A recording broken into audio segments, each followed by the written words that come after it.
CM flying व आबकारी विभाग की ओर से मंगलवार को रेवाड़ी में अवैध अहाते के खिलाफ कार्रवाई की गई। यूं कहे तो रेड की गई। रेड धारुएड़ा के भिवाड़ी मोड़ पर एक अहाते में हुई। बताया जा रहा है कि अवैध रूप से शराब पिलाई जा रही थी, इसके चलते रेड की गई है और कार्रवाई की जाएगी। रेड हो गई, अच्छा है, तमाम कार्रवाई हो गई, लेकिन सवाल ये कि आखिर लगातार रेवाड़ी जिले में सैकड़ों की संख्या में अवैध अहाते चल रहे हैं, आज तक कार्रवाई क्यों नहीं हुई? आखिर सीएम फ्लाइंग, गुप्तचर विभाग, खासकर आबकारी विभाग कर क्या रहे थे? आखिर इन पर कार्रवाई क्यों नहीं की गई?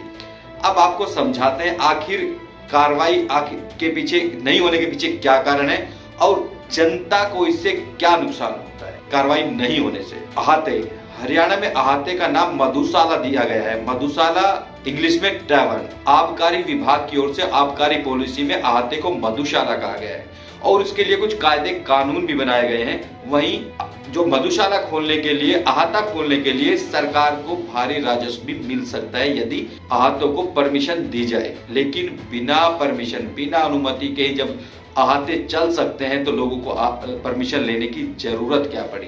आखिर इसके पीछे कौन लोग हैं और क्या खेल खेला जाता है, ये भी आपको समझाएं। जानकारी के मुताबिक, एक्साइज विभाग से मिली जानकारी के मुताबिक एक जोन का जो फीस होती है उसका 2%। गुड़गांव में एक मधुशाला या अहाता खोलने के लिए जोन का 2% जमा कराना होता है एक्साइज विभाग के पास एक लाइसेंस लेने के लिए, अहाता या मधुशाला के लिए। ऐसे में समझा जा सकता है कि यदि कोई 2 करोड़ रुपए की कोई जोन है तो उसमें करीब 2 लाख रुपए जमा कराना पड़ेगा एक्साइज विभाग के पास मधुशाला या अहाते के परमिशन के लिए। उसके अलावा कुछ कंडीशंस भी है, हाइजीन होना चाहिए, कवर्ड होना चाहिए। और एक्चुअली मधुशाला का कॉन्सेप्ट आया कहां से? मधुशाला का कॉन्सेप्ट ये है कि लोग पीकर खुले में ना घूमे, लोगों को डिस्टर्ब ना करें, इसके चलते मधुशाला, एक जोन में एक मधुशाला का प्रावधान किया गया है ताकि लोग बैठकर आराम से जो शराब पी सके, इसके लिए। और जो आम लोग हैं उनको परेशान ना करें, उपद्रव ना बचाएं, इसके लिए ये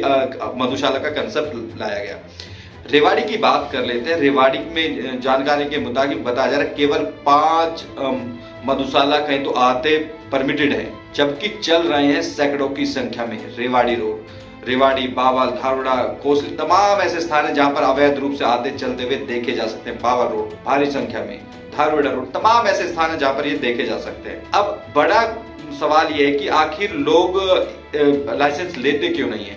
लाइसेंस लेने के लिए जीएसटी, एफएसएसएआई होना जरूरी है, food safety and standard authority of India का प्रमाण पत्र, ताकि लोगों को जो परोसा जा रहा है वह हाइजेनिक हो, उसके लिए एक प्रमाण पत्र लेना होता है, वो भी जरूरी है। ये 2 कंडीशन जरूरी है। इसको पूरा करने के बाद ही अप्लाई किया जा सकता है एक्साइज एंड टैक्सेशन विभाग में, आबकारी विभाग में, जिसमें जो वहां के संबंधित अधिकारी 10 दिन के अंदर लाइसेंस देते हैं जांच पड़ताल के बाद। लेकिन फिर सवाल यही उठता है कि आखिर रेवाड़ी में 5 ही लाइसेंस क्यों हैं, जबकि अवैध रूप से अहाते सैकड़ों की संख्या में चल रहे हैं? इसका सबसे बड़ा कारण है कि लाखों रुपए की फीस भी इस तरह से डिसाइड होती है कि जोन में जो लाइसेंस है वो कितने का है उसके। क्योंकि रेवाड़ी की बात कर ले, क्योंकि जो गुड़गांव और पंचकुला, फरीदाबाद, गुड़गांव की बात 2% और फरीदाबाद और पंचकुला की फीस होती है 1.5%। रेवाड़ी की बात करें, बाकी तमाम हरियाणा के जिलों की बात कर ले, वो फीस होती है महज 1% फीस होती है जो मधुशाला खोलने के लिए या फिर अहाता खोलने के लिए आबकारी विभाग को देनी होती है। और 1% किसका होता है? जो कि जोन की लाइसेंस की फीस होती है।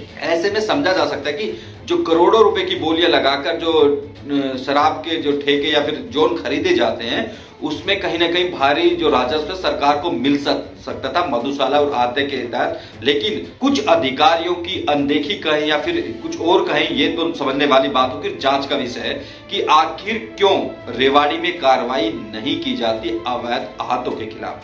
आखिर किसके इशारे पर ये अवैध अहाते चलते हैं? आखिर क्यों सरकार के राजस्व को चूना लगाने का काम कुछ अधिकारी कर रहे हैं? ये भी एक जांच का विषय और उसकी जांच भी होनी चाहिए। आखिर आज तक कितनी कार्रवाई है ये भी आबकारी विभाग को बताना होगा।